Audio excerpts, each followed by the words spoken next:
आज हम सब स्पेशल इंटेंसिव रिवीजन के दूसरे चरण के रोल आउट के संबंध में आयोजित इस प्रेस कॉन्फ्रेंस में उपस्थित हैं। मैं आप सभी का हार्दिक स्वागत करता हूं। सबसे पहले मैं लोक आस्था और सूर्य उपासना के महापर्व छठ पूजा के इस पावन अवसर पर बिहार के सभी मतदाताओं को हार्दिक शुभकामनाएं देता हूं। आज अस्ताचलगामी भगवान भास्कर को अर्घ्य देने के शुभ दिन पर मैं बिहार के 7.5 करोड़ मतदाताओं को विशेष रूप से नमन करता हूं, जिन्होंने निर्वाचन आयोग पर अटूट विश्वास जताया है और एसआईआर में पूर्ण भागीदारी निभाई और अब इस चुनाव में मतदान करने के लिए उत्साहित हैं। बिहार में एसआईआर के सफल संचालन के बाद आयोग ने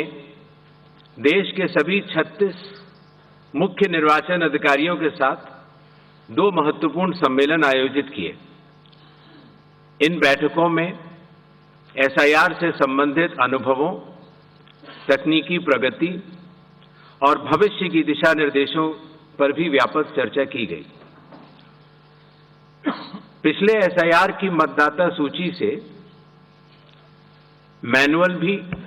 और तकनीकी तरीके से भी दोनों स्तरों पर मिलान का कार्य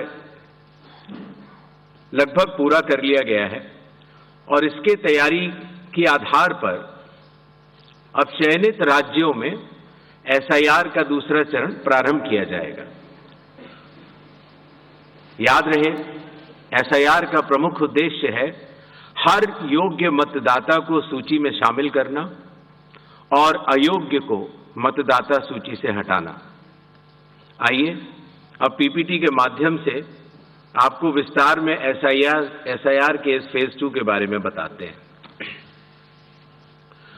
जैसा कि आप सबको पता है, एसआईआर का फेज 1 समाप्त हुआ और इस चरण की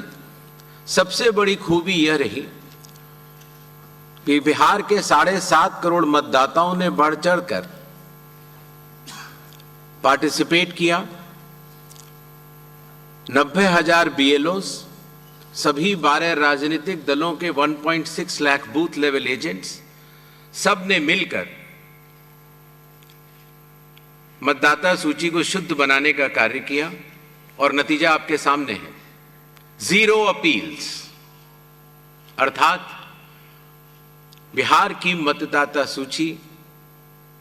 अधिकतम शुद्ध मानी जाएगी। अब फेज 2 12 राज्यों में या संघ शासित प्रदेशों में आरंभ होने वाला है। नेक्स्ट,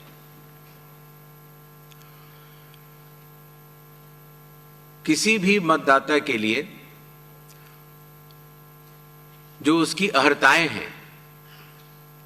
वो संविधान के अनुच्छेद 326 में लिखी गई हैं, अर्थात भारत का नागरिक होना, कम से कम आयु 18 वर्ष की होना, उस विधानसभा क्षेत्र का सामान्य निवासी होना और किसी अन्य कानून से उसको डिस्क्वालीफाई न किया गया हो।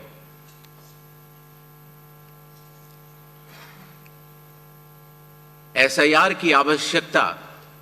के बारे में काफी चर्चा हो चुकी है, लेकिन फिर भी चुनाव आयोग एक बार आपको बताना चाहेगा कि चुनावी कानून के तहत हर चुनाव से पहले इलेक्टोरल रोल का रिवीजन आवश्यक है और या जब भी चुनाव आयोग आवश्यकता अनुसार निर्धारित करे। विगत कुछ दशकों से लगभग हर राजनीतिक पार्टी ने मतदाता सूची के शुद्ध न होने के ऊपर चुनाव आयोग को लगातार शिकायतें दी हैं। पहले सन 1951 से लेकर 2004 तक लगभग 8 बार स्पेशल इंटेंसिव रिवीजन इस देश में चुनाव आयोग ने कराया है और आखिरी इंटेंसिव रिवीजन लगभग 21 साल पहले 2002 से लेकर 2004 की मियाद में पूरा किया गया था। इस लंबे दौर में, 2 दशकों से भी अधिक लंबे दौर में, मतदाता सूची में कई परिवर्तन आवश्यक हो जाते हैं, जैसे कि भारत की विकास गाथा के साथ साथ लोगों का माइग्रेशन के साथ साथ कई बार उनका वोट पुरानी जगह भी बना रह जाता है और नई जगह भी बन जाता है, अर्थात एक से जगह ज्यादा रजिस्टर होने वाले वोटर्स,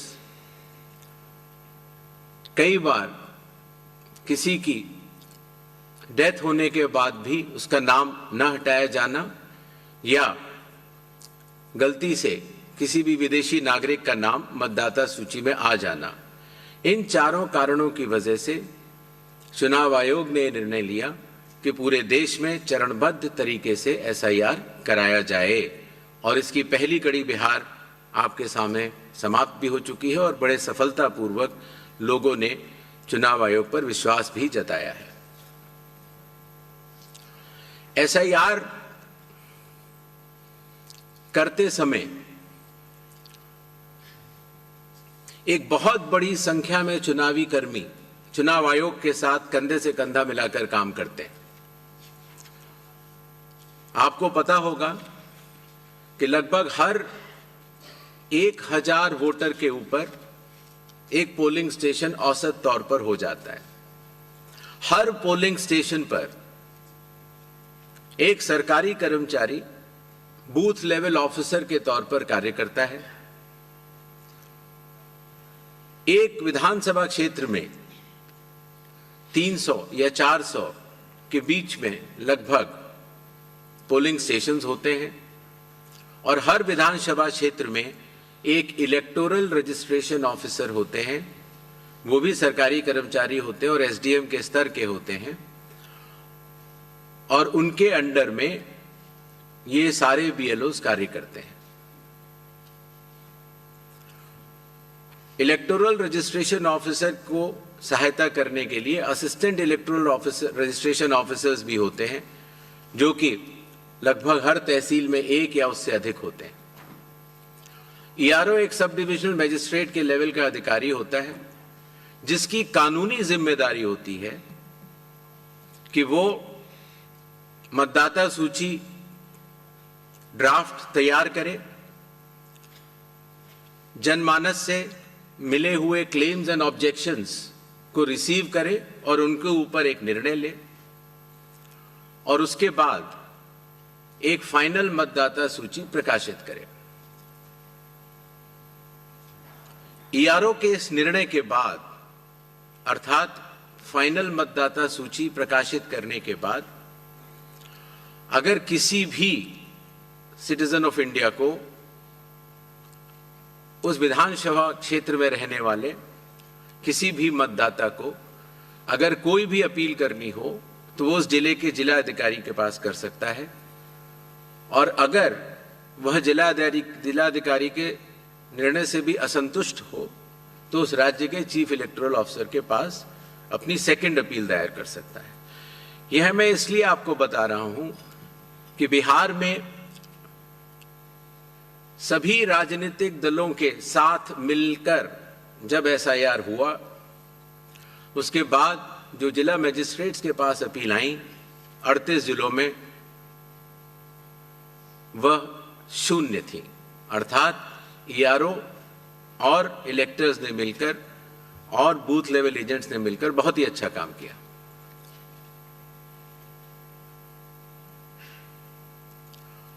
SIR के समय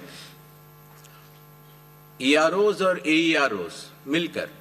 सबसे पहला जो काम करेंगे वो इन्यूमरेशन फॉर्म्स